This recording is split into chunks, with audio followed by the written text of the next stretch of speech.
pourrait-on faire à la place pour ne pas émettre de jugement? Avec une étiquette impliquant le verbe être, on peut remplacer « tu es un imbécile » par « je peux t'expliquer mieux ». En effet, s'il ne comprend pas, c'est que je lui ai mal expliqué.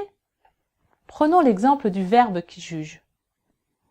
Tu dérailles peut être remplacé par « je ne comprends pas ta manière d'agir » ou « je ne te suis pas dans ton raisonnement ».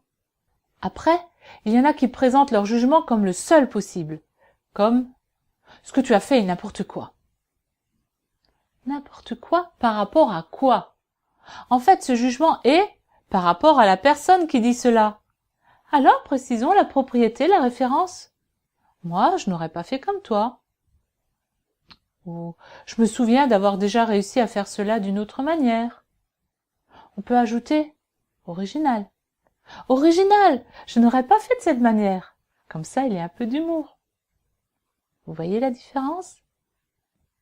La phrase « ce que tu as fait est n'importe quoi » peut aussi être remplacée par « j'aurais fait différemment » ou « j'aurais fait d'une autre manière ».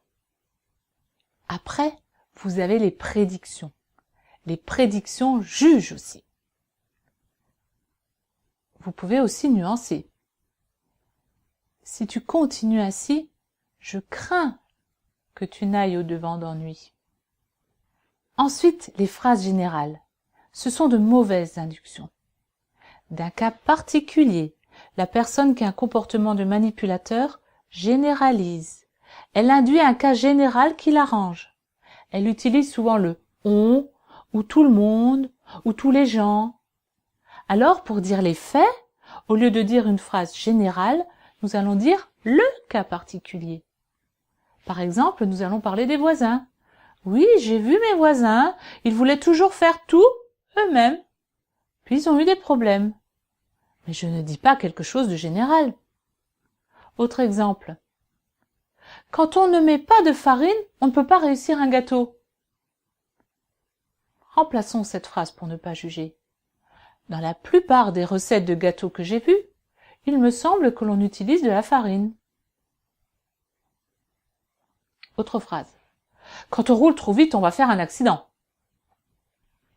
Ce n'est pas toujours vrai, car il y a plein de gens qui roulent vite et qui n'ont pas d'accident. Regardez en Allemagne. La vitesse n'est pas limitée sur certaines autoroutes. Et il n'y a pas plus d'accidents qu'en France. Remplaçons par une phrase qui ne juge pas. J'ai vu une voiture qui roulait trop vite provoquer un accident. Ou alors, la plupart des gens que je connais qui roulent trop vite ont eu un accident. Voyons à présent les adjectifs qui jugent. Par exemple, tu agis comme un fou dangereux. Nous le remplaçons par un exemple qui ne juge pas. Tu as débridé ton scooter. Au lieu de « tu es sur le mauvais chemin », on pourrait nuancer par exemple « quand je vois tes difficultés, je pense que tu es sur le mauvais chemin ». Ok, je parle toujours du mauvais chemin, mais vous voyez à quel point c'est nuancé. Je réduis à moi. C'est moi qui pense que, au lieu de « tu es sur le mauvais chemin ». Mais c'est mieux d'enlever l'adjectif qui juge et de dire plutôt « tu as choisi d'aller sur un chemin qui t'appartient ». En ce qui concerne les adverbes qui jugent, on peut nuancer ou préciser. Prenons l'exemple. Tu agis impulsivement. On peut rajouter aujourd'hui ou en ce moment pour nuancer. Aujourd'hui, je ne te vois pas agir avec circonspection. On ne généralise pas, on parle du moment présent. Circonspection, ça veut dire autour. Ça veut dire bien prendre son temps pour tout bien regarder avant de faire quelque chose. Ou alors, j'ai l'impression qu'en ce moment, tu ne prends pas assez le temps de réfléchir.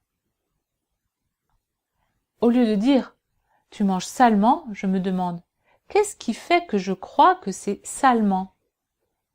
Et je dis alors à la place « tu manges la bouche ouverte ». Vous voyez la différence? Vous savez que vous avez bien observé, que vous avez bien dit les faits, sans juger, si la personne en face de vous ne peut pas dire c'est pas vrai.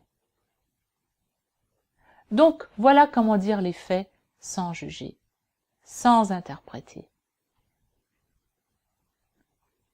Nous voyons, avec ces exemples, qu'il y a 1001 manières pour dire les choses et que l'on a tendance à court-circuiter l'observation des faits.